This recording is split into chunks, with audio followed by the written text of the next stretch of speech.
तो हेलो दोस्तों, स्वागत है एक नवा विडियो में। हवे આપણે જોઈએ કે જે DDCET 2026 છે તો એની અંદર તમારા જે આપણે જે ગઈ સાલ જે એક્ઝામમાં હતી બરાબર છે, તો એનું જે છે આપણે સોલ્યુશન કરવાના છે જે DDCET 2025 હતી એનું બરાબર। તો આ તમે જોશો તમને કન્સેપ્ટની ખબર પડશે, પ્લસ જે છે કેવા કેવા MCQ જે છે ગયા વર્ષે આયા હતા એની પણ તમને જે છે આ વિડિયોમાં ખબર પડશે। ओके અને તમને જે છે આ જે 2026 ની એક્ઝામ છે એમાં પણ તમને જે છે મદદરૂપ થશે। તો ખાસ કરીને જેટલા પણ આના પાર્ટ આવે બધા જોતા રહેજો અને આની અંદર તમને સોલ્યુશન પણ મળશે અને સાથે સાથે કન્સેપ્ટ પણ જે છે શીખવા મળશે। આની અંદર આપણે જે છે એ એન્જિનિયરિંગ બ્રાન્ચ માટેના જે બેઝિક ઓફ સાયન્સ એન્ડ એન્જિનિયરિંગના જે તમારા 50 MCQ આવતા હોય છે બરાબર છે, તો એ 50 MCQ જે છે આપણે સોલ્વ કરીશું। જેમ કે ગઈ સાલમાં જે એક્ઝામ હતી એના જે 50 MCQ જે છે બેઝિક સાયન્સ અને એન્જિનિયરિંગના એ આપણે આની અંદર સોલ્વ કરવાના છીએ। ओके तो आ जे 50 MCQ जे छे तमने अलग अलग पार्ट में मळी जशे। जेम जेम पार्ट आवे विडियो ने एम तमे जोता जजो।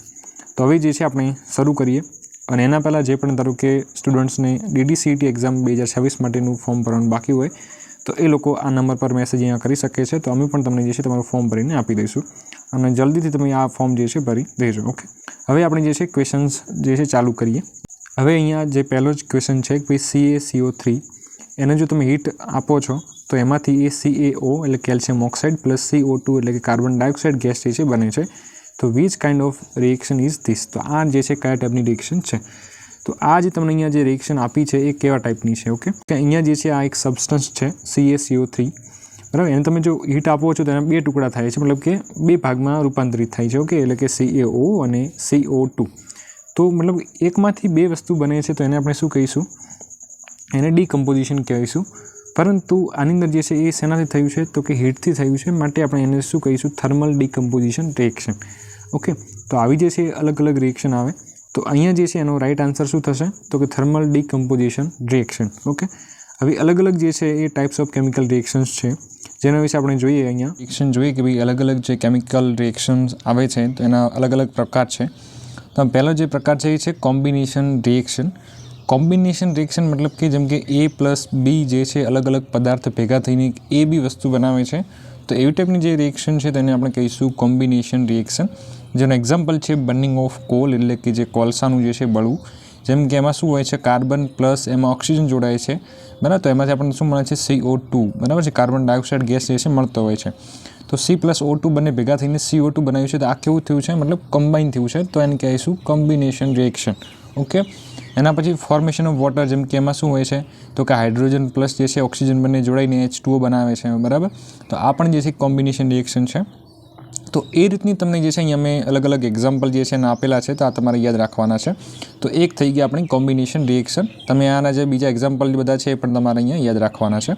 ओके तो आ कॉम्बिनेशन रिएक्शन छे। एना पछी जे छे अहींया जे डिकम्पोजिशन रिएक्शन आवे छे एटले के एक वस्तु छे ओके ए तूटीने B प्लस C बने छे, मतलब कि एक मांथी बे वस्तु बने छे। ओके एक पदार्थ तूटे छे एमांथी B प्लस C एटले के अलग अलग एना बे भाग थाय छे। तो जेम के अहींया जे छे एमां पहेलुं जोईए थर्मल डिकम्पोजिशन, मतलब कि जो तमे ए पदार्थने गरम करो छो ओके हीट आपो छो ने एना जो बे भाग थाय छे ओके बे भागमां रूपांतर थाय छे तो एने कहीशुं थर्मल डिकम्पोजिशन। जेम के अहींया आपणे जे एक्जाम्पल हतुं CaCO3 ओके तो एने जो तमे हीट आपो छो तो एमांथी CaO एटले केल्शियम ऑक्साइड अने CO2 कार्बन डाइऑक्साइड बने जे छे ए बनशे ओके केल्शियम कार्बोनेटमांथी। तो आ जे छे एक थर्मल डिकम्पोजिशन रिएक्शन छे। ओके ए रीतना एना जे थर्मल डिकम्पोजिशन जे रिएक्शन छे ए डिकम्पोजिशन रिएक्शननो एक प्रकार छे। ओके अने एना जे छे अहींया अलग अलग मैं एक्जाम्पल तमने अहीं आपेला छे बराबर। आ पण तमारे जे छे याद राखवानुं छे, प्लस आ पण छे अने बीजुं जे छे एक आ पण एनुं जे छे एक्जाम्पल छे। ओके तो आ बधाने तमारे जे छे याद राखवानुं छे। ओके एना पछी जे छे डिकम्पोजिशन रिएक्शननी अंदर ज बीजो जे प्रकार छे ए छे फोटोलिसिस। ओके एटले के जो सूर्यनी जे आपणे जे प्रकाश जे छे सूर्यनो प्रकाश एनी अंदरथी ज जो ए पदार्थ तूटी जाए ओके जेम के एने हीट करवानी अलगथी जरूर नथी पड़ती, परंतु ए सूर्यना प्रकाशनी हाजरीमां ज एकमांथी मतलब के बे भागमां रूपांतरित थई जाय छे एकमांथी। तो जेम के AgCl जे छे ओके जो एने तमे सनलाइट पर मतलब राखशो बराबर छे, एने मतलब जो तड़कामां राखशो तो एना जे छे बे भागनी अंदर जे छे रूपांतरित थशे। एक Ag प्लस जे छे एमां Cl2 क्लोरीन गैस जे छे एमांथी अलग थई जशे। ओके एना पछी जे छे ए Ag एटले के सिल्वर ओके अने एना पछी AgBr ओके तो एने जो तमे जे छे तड़कामां राखो छो सनलाइटमां तो एना पण बे भाग थई जाय छे, मतलब कि बे भागमां रूपांतरित थाय छे। ओके एनी मतलब कि एनुं डिकम्पोजिशन थाय छे એક એજીમાં અને પ્લસ જે છે બીજું Br2ની અંદર. ઓકે, તો આ જે છે ફોટોલિસિસ થશે. ઓકે, એના પછી જે છે ઇલેક્ટ્રોલિસિસ, એટલે કે જો તમે એ પદાર્થ છે એની અંદર જો તમે ઇલેક્ટ્રિસિટી પસાર કરો છો ત્યારે એનું જે છે એ બે ભાગની અંદર રૂપાંતર થાય છે, જેમ કે 2H2O છે, મતલબ કે જે H2O છે આપણું, ઓકે, પાણી છે. જો તમે એની અંદરથી જે કરંટ પસાર કરો છો તો એમાંથી આ હાઇડ્રોજન પ્લસ ઓક્સિજન જે છે અલગ અલગ ગેસ બંને નીકળશે. ઓકે, તો એના માટે તમે શું કર્યું છે, તો એની અંદર તમે કરંટ ફ્લો કર્યો છે, માટે એ પ્રોસેસ થઈ ઇલેક્ટ્રોલિસિસ. ઓકે, મતલબ કે એને બે ભાગમાં રૂપાંતર થયું છે, ડિકમ્પોઝિશન થયું છે, પરંતુ શેના કારણે થયું છે, તો કે ઇલેક્ટ્રિસિટીના કારણે, દેટ ઇઝ વાય ઇલેક્ટ્રોલિસિસ. ઓકે, અને બીજું જે અહીંયા આપણે ઉપર જોયું કે બે ભાગમાં રૂપાંતર થયું છે, પરંતુ એ સૂર્યના કારણે થયું છે, સૂર્યના પ્રકાશના કારણે, that is why we can say photolysis. Okay, અને ઇલેક્ટ્રોલિસિસ. ઓકે, તો આ જે ભાગ થઈ ગયા, મતલબ કે આ જે પ્રકાર થઈ ગયા એ ડિકમ્પોઝિશન રિએક્શનના થઈ ગયા. ઓકે, એના પછી જે નેક્સ્ટ છે સિંગલ ડિસ્પ્લેસમેન્ટ રિએક્શન, મતલબ કે અહીંયા તમે જુઓ એનો મતલબ કઈ રીતનો એ પ્રોસેસ થશે. તો જેમ કે A પ્લસ BC જે છે એક પદાર્થ છે, બરાબર છે, A પ્લસ BC છે. તો હવે શું કરશે, જુઓ અહીંયા કે અહીંયા જે છે ને BC જે છે બંને ભેગા છે, તો એની અંદર જે છે ને એ શું કરે છે, તો કે બીની જગ્યા લઈ લે છે, એટલે કે બીને અલગ કરી દેશે અને સીની જગ્યાએ એ આવી જશે. ઓકે, તો આ રીતની જે રિએક્શન આવે એને આપણે શું કહીશું, સિંગલ ડિસ્પ્લેસમેન્ટ રિએક્શન. મતલબ કે સિંગલ જે છે એ ડિસ્પ્લેસ થાય છે, એમાંથી એક પદાર્થ જે છે છૂટો થાય છે ને એની જગ્યાએ બીજો આવી જાય છે. જેમ કે અહીંયા જો Fe પ્લસ CuSO4 છે, Fe એટલે કે આયરન છે અને CuSO4, બરાબર છે. તો અહીંયા જે છે એ આ જે કોપર છે Cu એની જગ્યાએ શું આવી જશે, Fe આવી જશે. ઓકે, અહીંયા તમે જુઓ તો કે FeSO4 થઈ ગયું, Cu જે SO4ની જગ્યાએ શું થઈ ગયું, FeSO4 થઈ ગયું, પ્લસ જે છે અહીંયા કોપર જે છે અલગ થઈ ગયું. ઓકે, તો આ રીતનું જે થાય, મતલબ કે એક ડિસ્પ્લેસ થાય, એને આપણે શું કહીશું, સિંગલ ડિસ્પ્લેસમેન્ટ રિએક્શન. ઓકે, અને આ જે ડિપેન્ડ કરે છે કે કયું જે તત્વ છે એ વધારે એક્ટિવ છે એના પ્રમાણે એ જે છે એ ડિસ્પ્લેસ કરશે. ઓકે, તો આના તમારે જે એક્ઝામ્પલ સિમ્પલ જે છે યાદ રાખવાના છે. ભાઈ સિંગલ ડિસ્પ્લેસમેન્ટની અંદર એક આ એક્ઝામ્પલ છે, એક આ છે ઝિંકવાળું છે અને એક આ લેડવાળું છે. ઓકે, તો આ તમારે જે છે એ 3 એક્ઝામ્પલ આની અંદર યાદ રાખવાના છે. અને આમાં શું થશે, A પ્લસ BCમાંથી B અલગ થશે અને એ જે છે C સાથે જોડાઈ જશે. ઓકે, તો આને કહીશું સિંગલ ડિસ્પ્લેસમેન્ટ રિએક્શન. ધેન આની અંદર જે છે એ બીજા પ્રકાર આવશે ડબલ ડિસ્પ્લેસમેન્ટ રિએક્શન. તો એમાં શું થશે, તો કે AB પ્લસ CD હશે, એમાંથી શું થશે, તો કે CB પ્લસ AD એ રીતનું થશે. અને એનામાં તમને જે છે અહીંયા અલગ અલગ એક્ઝામ્પલ આપેલા છે, તમારે આને યાદ રાખવાના છે, બરાબર છે. આ બધાના જે એક્ઝામ્પલ છે આ તમારે યાદ રાખવાના છે, જેથી કરીને જો આ રીતનું તમને આખું જે છે એક્ઝામ્પલ આવે, બરાબર છે, અને પૂછે તમને ભાઈ આ કઈ ટાઈપનું જે છે રિએક્શન છે, તો તમને એનું યાદ હોવું જોઈએ. ઓકે, તો આ તમારે જે છે ખાસ યાદ રાખવાનું છે. એના પછી રેડોક્સ રિએક્શન પણ આવે છે, જેમાં ઓક્સિડેશન અને રિડક્શન બંને થાય, બરાબર છે. એના પણ અલગ અલગ અહીંયા એક્ઝામ્પલ છે, તમારે યાદ રાખવાના છે, બરાબર છે.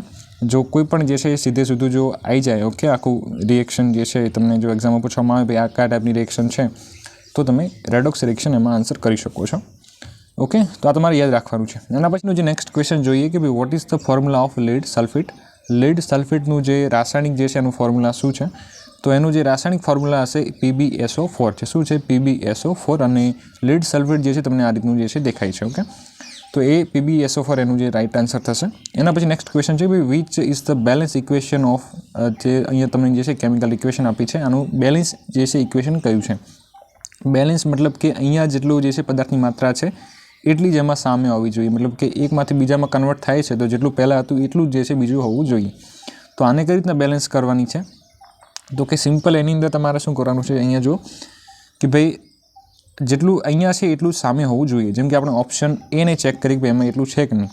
તો જેમ કે જો અહીંયા એલ્યુમિનિયમ જે છે એની આગળ કંઈ નથી, એટલે કે એક એલ્યુમિનિયમ છે, અને અહીંયા HCl ની આગળ કંઈ નથી, એટલે કે એક HCl છે. તો એની સામે અહીંયા તમે જુઓ કે ભાઈ એમાં અહીંયા કેટલું છે, તો કે એલ્યુમિનિયમ તો એક જ છે, પરંતુ Cl 3 છે. ઓકે, ક્લોરિન જે છે અહીંયા 3 છે, પરંતુ અહીંયા જે ક્લોરિન કેટલું છે એની આગળ કશું નથી, એટલે કે 1 છે. ઓકે, તો આ જે છે અહીંયા અને અહીંયા જે છે અલગ અલગ છે, માટે અહીંયા બેલેન્સ નથી, તો આપણો ઓપ્શન નંબર A જે છે એ નહીં આવે.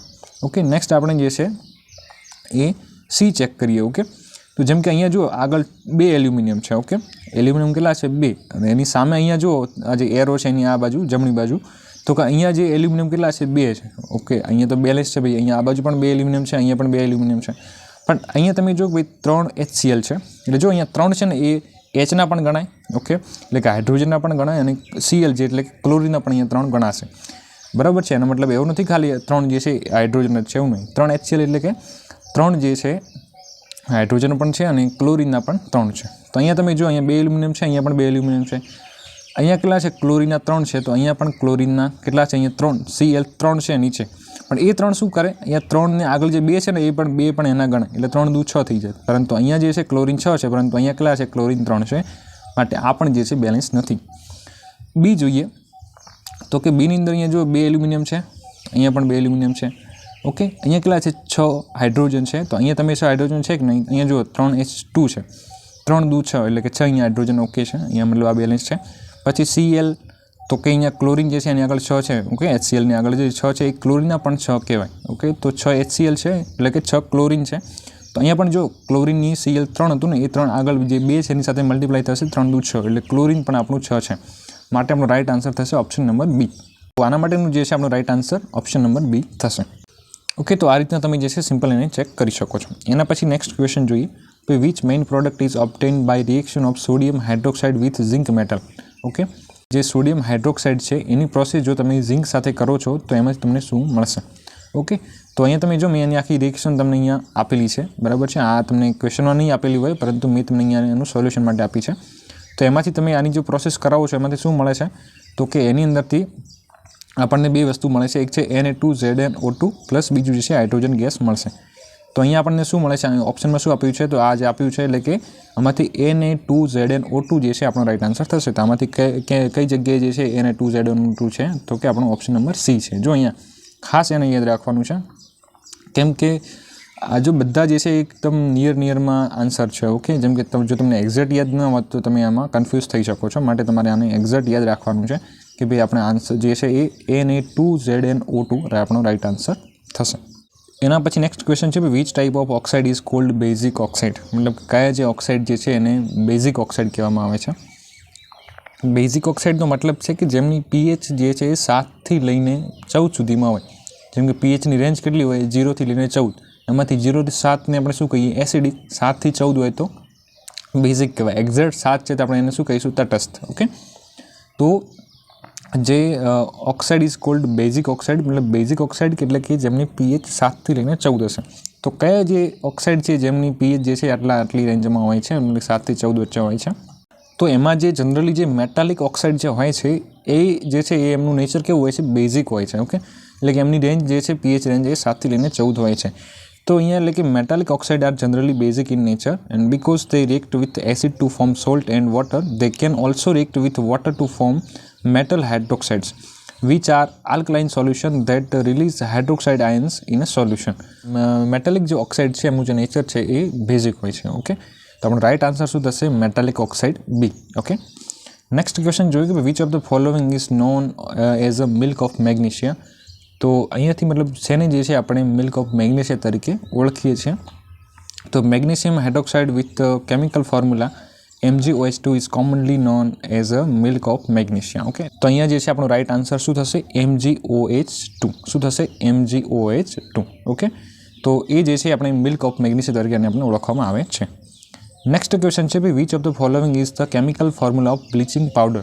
ઓકે, બ્લીચિંગ પાવડર માટેનું જે કેમિકલ ફોર્મ્યુલા શું રહેશે? તો અહીંયા જો ભાઈ ધ કેમિકલ ફોર્મ્યુલા ઓફ જે બ્લીચિંગ પાવડર જે છે એનું શું છે? ઇઝ અ કેલ્શિયમ જે છે ઓક્સીક્લોરાઇડ અને which is represented as a CaOCl2. શું કહેવાય એને? CaOCl2. ઓકે, તો એવો જે છે ઓપ્શન આપણો કયો છે? CaOCl2. તો કે CaOCl2. ઓકે, ઓપ્શન નંબર બી જે છે આપણો રાઈટ આન્સર છે. અહીંયા તમને જે છે એવા સેમ ટુ સેમ જે અહીંયા તમે જુઓ કે ભાઈ એમાં પણ જે છે સીમાં પણ તમને એવું જે છે આપેલું છે. ઓકે, એમાં મતલબ કન્ફ્યુઝ તમે થઈ શકો છો. માટે તમારે જે છે એક્ઝેક્ટ યાદ રાખવાનું છે CaOCl2. ઓકે, બ્લીચિંગ પાવડરનું ફોર્મ્યુલા. એના પછીનો ક્વેશ્ચન છે કે ભાઈ which of the following is the lustrous non metal. મતલબ કે કઈ જે નોન મેટલ એટલે કે અધાતુ છે જે લસ્ટ્રસ હોય, મતલબ કે જે ચમકદાર હોય. જનરલી આપણે જોઈએ કે ભાઈ generally non metals are not lustre એટલે કે શાઇન. એટલે કે જે નોન મેટલ જેમ કે પ્લાસ્ટિક છે, રબર છે, બધા શું છે મતલબ કે એ ચમકદાર હોતા નથી. ઓકે, શાઇની નથી હોતા. તમે ખાસ આપણે જે ધાતુ હોય જેમ કે સ્ટીલ છે, લોખંડ છે, એ મતલબ એ ચળકતું હોય છે. પણ જે નોન મેટલ હોય ને જેમ કે પ્લાસ્ટિક છે, રબર છે, એ એની કમ્પેરિઝનમાં એટલા બધા ચળકતા હોતા નથી. પરંતુ અહીંયા શું છે ભાઈ કે જે નોન મેટલ છે અને જે લસ્ટ્રસ છે મતલબ કે એ ચમકદાર છે, તો એવું કહ્યું છે. તો એનું એક જે અપવાદ રૂપે છે તમારે ખાસ યાદ રાખવાનું છે જે છે આયોડિન. ઓકે, તો આયોડિન જે છે એ નોન મેટલ છે, પરંતુ એના ગુણધર્મ એવા છે કે એ એકદમ ધાતુ જેવું ચળકે છે. ઓકે, તમારા રાઇટ આન્સર આપણે જે છે એ શું થશે? આયોડિન થશે. ઓપ્શન નંબર એ તમારે ખાસ એના યાદ રાખવાનું છે. એના પછી નેક્સ્ટ ક્વેશ્ચન છે, which of the following is metals neither react with cold nor hot water but reacts with vapour. Okay, કઈ જે મેટલ છે જે ઠંડા પાણી સાથે કે ગરમ પાણી સાથે નથી રિએક્ટ કરતી, બટ રિએક્ટ વિથ વેપર, જે આપણી જે વરાળ છે એની સાથે જે છે રિએક્ટ કરે છે. તો એના માટે તમારે જે છે એને ખાસ આને યાદ રાખવાનું છે કે આની અંદર જે એલ્યુમિનિયમ છે, ઝિંક છે અને આયરન છે, એ ત્રણેય જે મેટલ છે કે જે ગરમ અને ઠંડા પાણી સાથે રિએક્ટ નથી કરતી, પરંતુ એની જે વરાળ હોય છે એની સાથે રિએક્ટ કરે છે. તો આપણો રાઇટ આન્સર થશે all of the above, D. બરાબર છે. તો કે aluminium, iron and zinc all react with steam vapour to produce metal oxide and hydrogen gas. Okay, મને શું મળે છે? મેટલ, મતલબ કે મેટલ ઓક્સાઇડ મળે છે અને હાઇડ્રોજન ગેસ મળે છે. And they do not react with cold or hot water. The general reaction is આ રીતનું આપણને મળશે કે મેટલ પ્લસ સ્ટીમ, એમાંથી metal oxide plus hydrogen gas આપણને મળતો હોય છે. ઓકે, તો માટે આપણો જે રાઇટ આન્સર થશે all of the above. Next question છે કે which of the following is correct order of reactivity of metal. કે આમાંથી જે છે એ રિએક્ટિવિટી ઓફ મેટલની જે કઈ શ્રેણી છે જે બરાબર છે. કે આની અંદર તમારે શું કરવાનું છે? સૌથી પહેલાં રિએક્ટિવ હોય એ પદાર્થ પહેલાં લેવાનો, એના પછી બીજું, એના પછી ત્રીજું. મતલબ કે સૌથી વધારે રિએક્ટિવિટી, એના પછી બીજા નંબરની રિએક્ટિવિટી. ઓકે, એ રીતનું લેવાનું છે. આના માટે તમારે જે છે અને આ રિએક્ટિવિટી જે સિરીઝ માટેનું જે ટેબલ છે તમને ખાસ યાદ હોવું જોઈએ, તો જ તમે આનો આન્સર આપી શકો છો. એને જે છે અહીંયા અલગથી મૂકેલું છે, તમે આને રીડિંગ કરી શકો છો. જેમ કે અહીંયા તમે જો કે સૌથી પહેલાં જે છે એ પોટેશિયમ છે, જે સૌથી વધારે રિએક્ટિવ છે. જેમ જેમ તમે નીચે જશો એમ એની જે રિએક્ટિવિટી જે છે ઘટતી જશે. ઓકે, સૌથી પહેલાં પોટેશિયમ છે, એના પછી શું છે? સોડિયમ છે, એને, એના પછી કેલ્શિયમ છે, Ca, એના પછી magnesium, aluminium, zinc, okay, Fe એટલે કે iron, then lead, then hydrogen, copper, Hg એટલે કે મર્કરી છે, અને Ag એટલે કે સિલ્વર, અને Au એટલે કે ગોલ્ડ. ઓકે, તો આ રીતનું જે છે એ તમારી રિએક્ટિવિટી સિરીઝ રહેવાની છે. એમાં સૌથી જે પહેલાં હોય એ એની રિએક્ટિવિટી વધારે, એમાં જેમ જેમ તમે નીચે જાઓ છો એની રિએક્ટિવિટી ઘટતી જાય છે.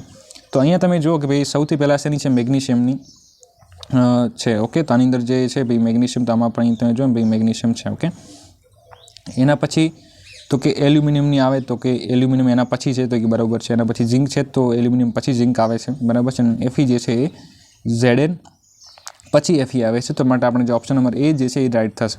ઓકે, તમે બીજા અહીંયા ચેક કરશો તો એ બરાબર નહીં મેચ થાય. ઓકે, તો માટે આપણો રાઇટ આન્સર થશે ઓપ્શન નંબર એ. ઓકે, તો અહીંયા જે છે આપણે 10 MCQ સોલ્વ કર્યા છે. ઓકે, નેક્સ્ટ પાર્ટમાં જે છે આપણે બીજા પણ MCQ જે છે સોલ્વ કરીશું. ઓકે, ત્યાં સુધી તમે જે છે આને રિવાઇઝ કરજો. અને જો તમે DDCTનું ફોર્મ ના ભર્યું હોય, તમે આ નંબર પર અહીંયા મેસેજ કરી શકો છો, તો અમે પણ તમને જે છે તમારું ફોર્મ ભરીને આપી દઈશું. ઓકે, અને જે પણ નેક્સ્ટ પાર્ટ આવે તમે જોતા જજો, તમને એક્ઝામની અંદર જે છે હેલ્પફુલ થશે. ઓકે, તો આઈ હોપ કે તમને આ વિડીયો સરસ લાગ્યો હશે. તો ચેનલને સબસ્ક્રાઈબ ખાસ કરી લેજો અને વોટ્સએપ ગ્રુપની અંદર જોઈન થઈ શકો છો, અને DDCTનું ફોર્મ પણ જલ્દીથી ભરી દેજો. ઓકે, તો મળે નેક્સ્ટ વિડીયોમાં. ત્યાં સુધી જય હિન્દ, જય ભારત.